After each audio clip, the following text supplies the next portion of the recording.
Technology. Come on. All right, now we got it. Whew. All right, let's jump into it because I was talking to Kate last night because I got her coming up on Friday.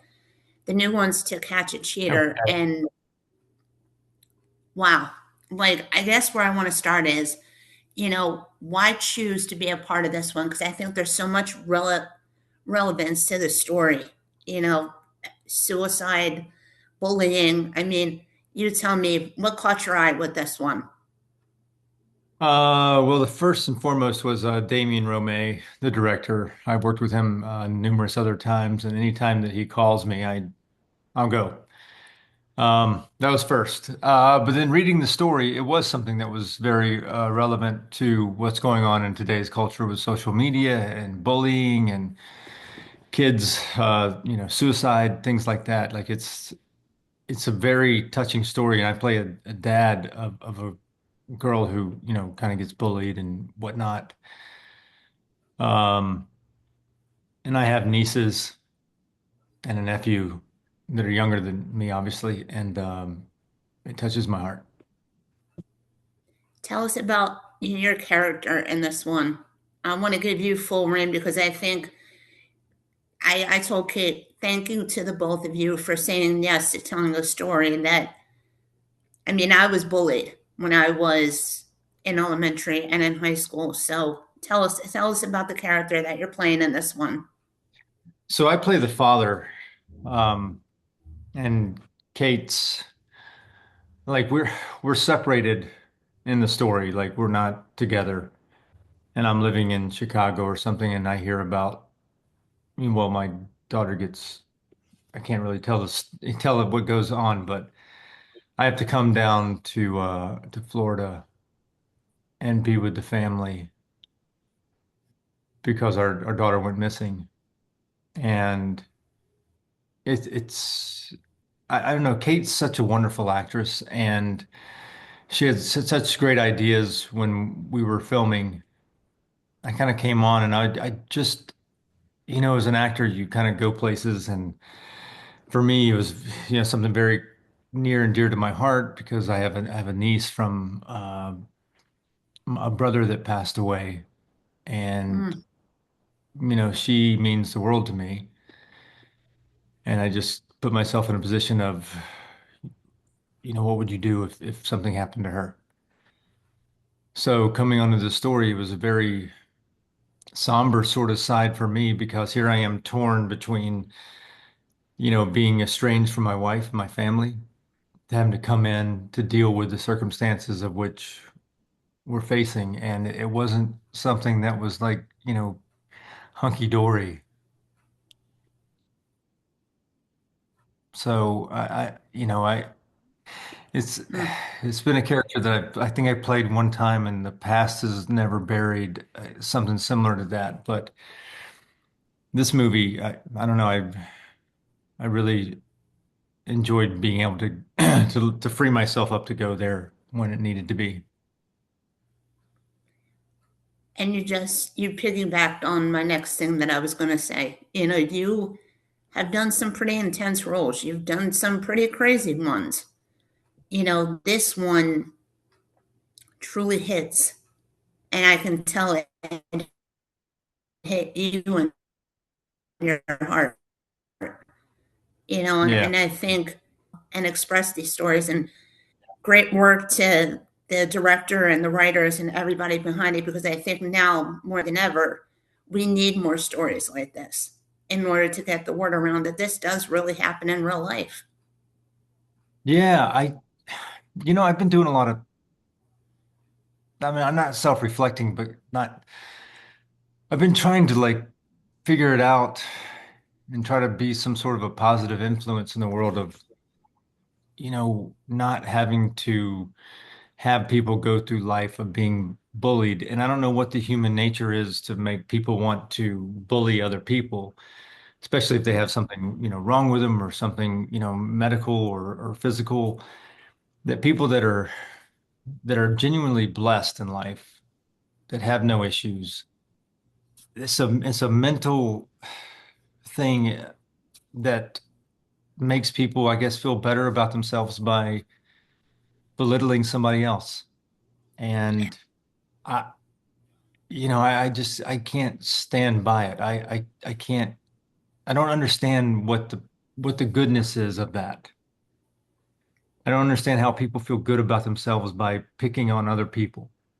And it's a culture thing. It's with social media. It's with the, stupid, TikTok videos that everybody thinks is so popular because people laugh at it, and it's not funny. It sends people into a dark depression hole, and sometimes people don't come out of it.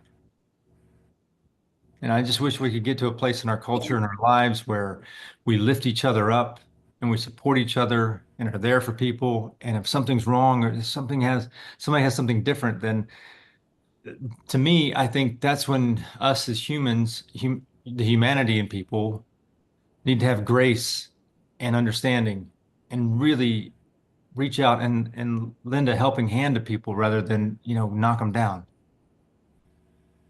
Yeah. I mean, I have a niece myself. She just turned 13 and it scared the hell out of me, with all this social media. And she'll always lean on me because my sister's great at it, don't get me wrong. But she always leans on me because, you know, I was a part of the earlier generation of the internet and whatnot. And I always tell her, I'm like, you have a problem, you come to me. Don't dive deep into some of this stuff. Watch when you are on the internet. And it's again, I, like I said, it sounds repetitive, but I said it to Kate last night when we were setting up because she's coming Friday. I'm talking to her. I said, I have to thank you and Philip for doing this because, I have a niece 13. I have another one who's 10, relatively in this whole social media thing. And it doesn't, I don't understand it either. I mean, it's to me, it takes more energy to belittle somebody than to actually take a moment and just stop and be like, okay, how can I be more of a positive influence in this person's life? Yeah, I think the biggest advice that I could give is just ignore it. Like, don't even engage. Don't feed the Yeah. animals because, like, everything that I've done in my life, like, I've worked hard to get where I'm at. And I work hard when I get on a set or whether it be another job that I do. I try to give my 110%. But that being said, if I go online and look at the reviews or look at what people say about me online, about the acting, about the storytelling, about whatever it may be, you could go down a rabbit hole of like hearing people just spew their opinion, which is who cares? Who cares? I know what I'm doing, and I know that I'm working to try to make a positive impact in the world. And if I go down the rabbit hole of listening to people, he should be this, or he looks like this guy, or whatever, it doesn't lend to positive thoughts. And I just ignore it. And so my advice to people that are getting bullied or whatever, just ignore it. Don't even engage because you know your self-worth and you don't need somebody out there who, has a low self-esteem problem as well, telling you how you should live your life or how you should be or what you should look like. Yeah, you got to just ignore it.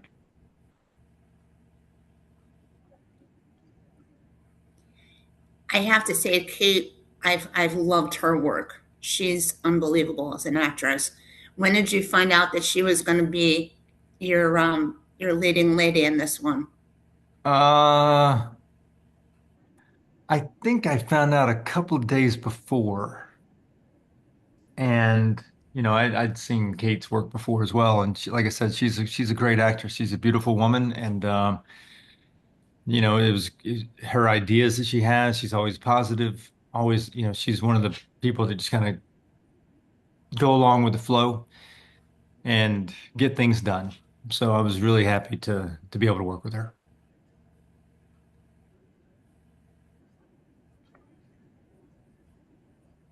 It sounds like you guys piggybacked off each other while making this.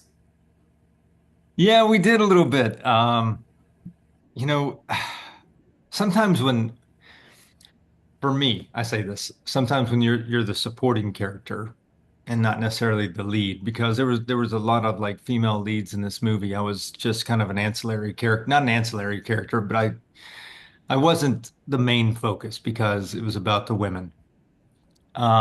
So in that case, I kind of just sometimes I don't I might not read all the other characters' stuff as I think as any actor does.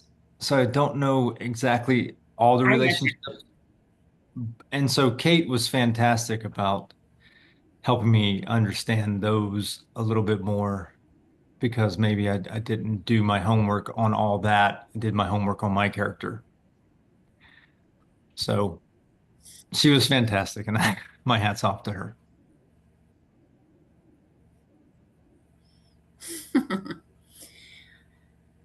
Without giving too many spoilers away, do you have like a moment, for us, the viewers, when it does air, that was a powerful moment that we can look forward to in this movie?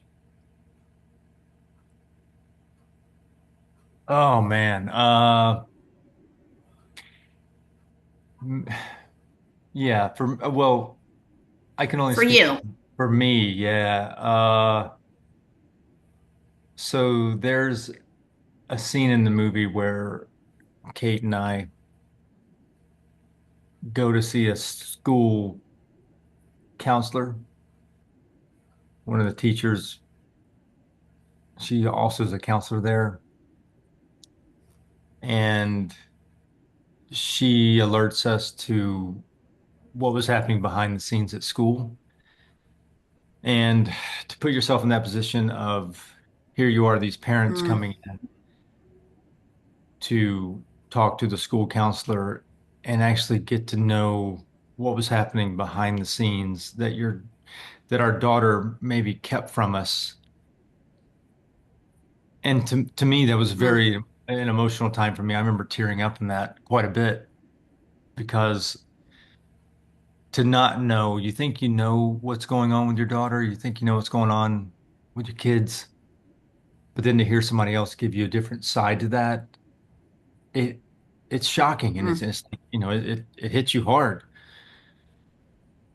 because you want to know your kids inside out, and that to me was a powerful thing of having to hear that for the first time and not know that about my daughter. Again, another reality with kids like this. I mean, there are parents that don't know everything about their kids. Yeah, So, I mean, I could tell it really hit you here in your soul. yeah, it did. Mm. I mean, I said to Kate, I can't wait to see this because I said, I know, because she was asking me. I said, oh, yeah. I said, I've known Philip for a couple of years now. Yeah. And she was like, I said, if I could have matched you up with somebody for this one, it probably would have been him. And she goes, I can't wait to talk to her because she was kind of giving me a little bit, how it was for her. And I said, again, I said to the both of you, this is so relevant. And I think even older kids, I told, because my niece is 13, but she's very knowledgeable. She's not of this world. And I said to my sister, I said, you can view it, but I said, I think there are a lot of points that she needs to see because there's so much. I think what gets the internet for me is not the internet for them now. I mean, this is like 20 some years, you Yeah. know, but biggest takeaway for yourself in this one, because it seems like you went through a lot of emotional highs in this one. How biggest takeaway for you for this one? And what was the lesson that you learned for yourself through, finishing this one out? I for me, I think that having a what's the word I'm looking for? Uh,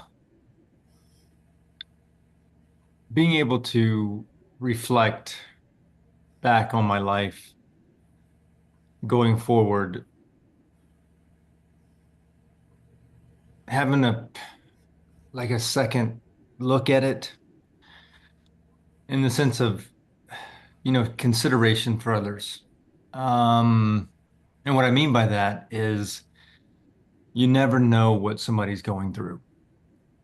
You never know what has happened from this day to that day, from this moment to that moment. It could be that somebody just showed up on set or wherever at a job that they just, lost their parent or they lost an animal, or maybe they got into a fight that they don't know a way to get out of it, or maybe they're in just a bad situation and they show up and maybe something's off. But just to reinstill, more kindness in the world. I try to live my life every day by just, showing up, being kind, being respectful of other people, and just focus on that in my life. And, you can only change your surroundings, right? Like all the other crap, the noise, the stuff that's going on in the world, the stuff you see on social media, the news, the politics, the this and that, whatever. Like that's all just noise. When you focus on your community and you show up to every person you meet, like walking down the street, at a bus stop, at a car dealership or a gas station, whatever it may be, just be kind, because kindness goes a long, long ways. So, to reiterate that in my life, I think is something that taking, you know, these roles on gets to show you, like, these are real emotions and these are people that are dealing with stuff, and you never know what's going on. So to be a person in the world, if I can just go out and be kind to everybody and, you know, put in a good effort, work ethic, whatever it may be, that's who I want to be remembered as. Oh, trust me, you will be. You are. Um, but you just kind of solidified I think one of my biggest lessons that I've learned from talking to so many of you, that stepping away from it, us as the fans and the viewers don't see, but with each project, you learn as the actor telling the story so much of yourself when you end up coming to the finish line of making something like this. Yeah, very true. Mm. And it makes you want to do more. It makes you want to, yeah, when you get to feel these things. I mean, I don't know how everybody gets by in the world and puts on a happy face every single day and goes to work and, tries to make the best of it under circumstances that might not be optimal. But it's one of those things where it just reiterates, like, just being kind in the world goes such a long ways. I can't wait to see it. I honestly, God, I can't wait to see this one. But I know when I mention it to people who listen to my podcast, they were like, "You got to ask them what it." I said, I always ask, "Do you have anything in the works, kind of in the works, or something going on that we can look forward to for the future?" Yes, I do. Um, God, I've just been involved in three different projects, or I'm involved in one right now, but I'm not allowed to say anything about it, and I'm sorry, I can't. One's going to be on Netflix, one's going to be on CBS, Hey, and one's going to be a movie. dang, you rock star! Look at you. Yeah, I've got a recurring on a Netflix show that's probably going to be out sometime this year, and then I got a recurring on a CBS show that's going to be out this year as well. One I Okay, play one the Netflix I play an FBI and I agent, I will say, and then on the CBS I play a doctor. okay, all right now. Yeah. Oh my God. I can't wait to find out more. But Yeah, I can't congrats, announce it buddy. until I can't announce it until they let me announce it. The powers that be. Understandable. Well, I understand because there's so many people. They're like, you have to. I'm like, listen, you have to understand. There's like people behind that they can't get like in trouble with. They can't Yeah. fully disclose. They can't fully disclose stuff. Just take it for what it's worth when they're like, I have one, two, three, four projects. But I'm really, I'm happy seriously for you. And I'm so glad to hear that you have more stuff. I can't wait to see you as an FBI agent. That's Yeah, like that'll be just give me fun. a really cool visual right now. Yeah, I'm It looking forward looks to it. like it was fun. It was a lot of fun. It was a lot of fun. Congrats, buddy. Again, thank you for doing this movie, To Catch a Cheater. Thank you for telling the story that is so relevant. And I know so many people are going to, this one's going to hit home for a lot of people. So, Well, much, I appreciate it. And I want to thank Damien Romay and Kate for trusting me to be a part of this project with them. yeah, Damien, I've seen Damien is, he's a powerhouse. Yep. Well, you be well, buddy. I probably will see you on social media on a golf course somewhere if you're not doing a movie or a TV show. Yeah, as soon as it warms up here in Georgia, I'll be back out on the golf course for sure. No, well, you stay safe, buddy. And like I said, I have all of my family DVRing the movie, so they all watch it. But again, congratulations and best of luck, and we will catch up soon. Absolutely. When's it coming on? It's coming on February the 15th on Lifetime? February, yeah, February 15th on Lifetime. Okay. Watch it. Take care, You buddy. too. Bye-bye. Thank you so much. I'll talk to you soon. You're welcome.